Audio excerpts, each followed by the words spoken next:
Baik, ini ada pertanyaan. Sebenarnya ini bukan kewenangan saya untuk menjawab, tapi karena ditanyakan, maka saya coba untuk menjawab sebisanya. Ini ada pertanyaan, seberapa bahaya pengajian Salafi Wahabi sampai pengajian tersebut dibubarkan?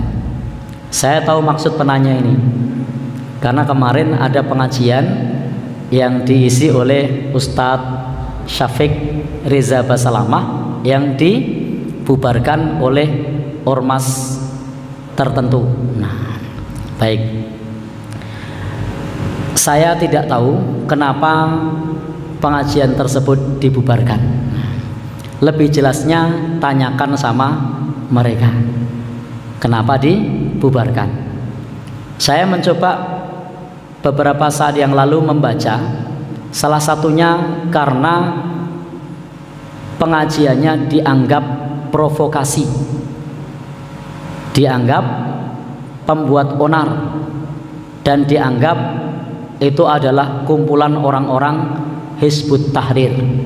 Itu menurut mereka.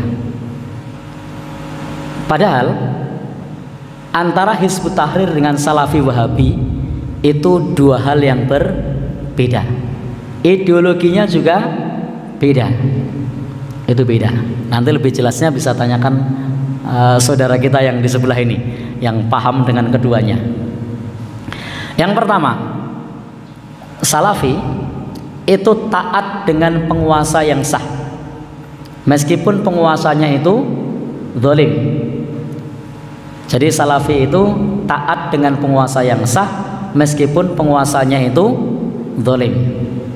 Sehingga tidak benar kalau dikatakan bahwasanya provokasi, karena Salafi itu taat dengan penguasa yang sah meskipun pemimpinnya zalim. Nah, Hizbut Tahrir beda. Hizbut Tahrir itu kontra dengan pemerintah.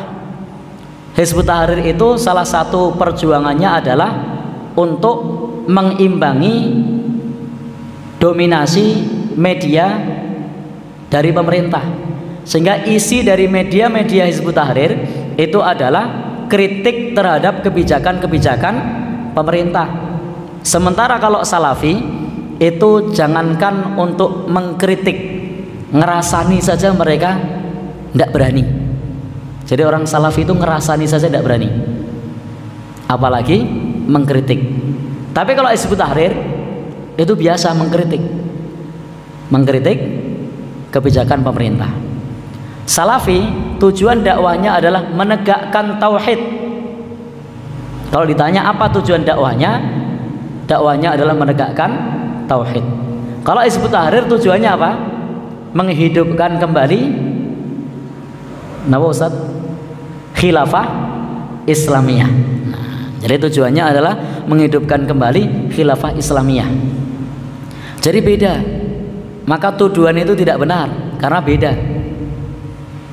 Jadi barangkali mereka berkumpul pun antara Hizbut Tahrir dengan Salafi ini tidak ketemu secara ideologi, karena yang satu anti mengkritik pemerintah, yang satu suka mengkritik pemerintah. Yang satu tujuannya adalah menegakkan tauhid, yang satu tujuannya adalah mendirikan khilafah. Dua hal yang berbeda. Jadi tidak benar kalau yang dimaksud seperti itu. Kemudian terkait dengan Salafi ini juga berbeda dengan Muhammadiyah. Kalau di Muhammadiyah ketika Ramadan itu menggunakan kriteria wujudul hilal, hisab. Sementara kalau Salafi tidak pakai hisab, wujudul hilal, tidak pula pakai imkanur ru'yat sebagaimana pemerintah, tapi siapapun pemerintahnya, apapun kebijakan pemerintah itu, tentang kapan puasa akan ditaati. Itu Salafi. Sehingga ketika Salafi dituduh sebagai organisasi yang anarki, yang provokasi, yang melawan kepada penguasa, maka itu tidak benar.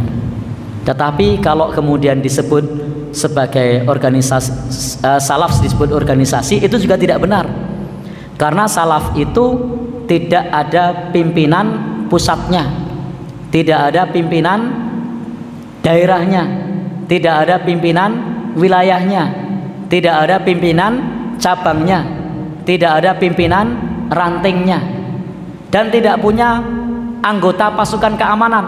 Kalau Muhammadiyah kan punya kokam, ormas sebelah juga punya. Kalau Salafi enggak, karena memang bukan organisasi.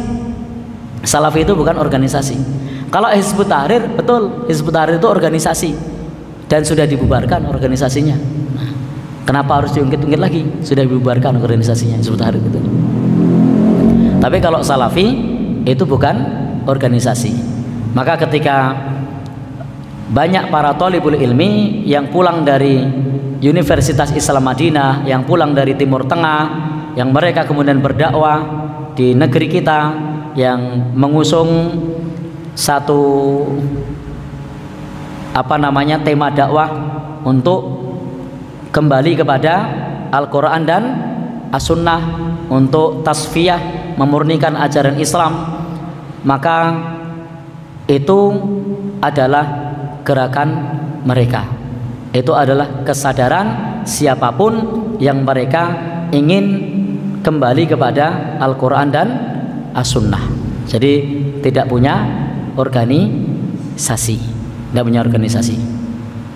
Dan bisa jadi Salafi yang ada di Jogja dengan yang ada di Jawa Timur, dengan yang ada di Jawa Barat, alumni dari Yaman, alumni dari Saudi, itu punya fikih yang berbeda.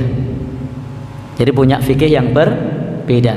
Ada yang kepada fikih Syafi'i, ada yang ke fikih Hambali, ada pula ke fikih-fikih yang lainnya. Jadi kalau kemudian disebut organisasi, Salafi bukan organisasi, tapi itu adalah manhaj, itu adalah metode dalam berdakwah untuk merujuk kepada Al-Quran dan As-Sunnah. Dan kalau demikian, maka diakui atau tidak, Muhammadiyah itu adalah pelopor gerakan kembali kepada Al-Quran dan As-Sunnah. Sebelum maraknya seperti saat ini adanya dakwah dari saudara-saudara kita salaf, Muhammadiyah itu sudah menyatakan diri sebagai gerakan tajdid, gerakan pemurnian. Tajdid itu artinya pembaharuan, tapi pembaharuan dalam agama itu adalah kembali kepada sumbernya, bukan kemudian dipoles, bukan. Kalau agama tajdid, pembaruan, itu artinya kembali kepada sumbernya. Sehingga dalam hal ini di Muhammadiyah sesungguhnya manhajnya sama, mengajak kembali kepada Al-Quran dan As-Sunnah, mengajak kembali kepada bimbingan para salafus soleh, salaful ummah, mengajak kembali kepada bimbingan Rasulullah Sallallahu Alaihi Wasallam. Wallahu alam bishawab. Jadi kesimpulannya belum terjawab ya, apa sebabnya, apa bahayanya, silahkan tanyakan ke mereka. Karena kalau disebut sebagai anarki, provokatif, provokasi, kemudian melawan pemerintah dan seterusnya, maka itu tidak benar, karena ideologinya tidak sama dengan ideologi Hizbut Tahrir. Allah alam bishawab.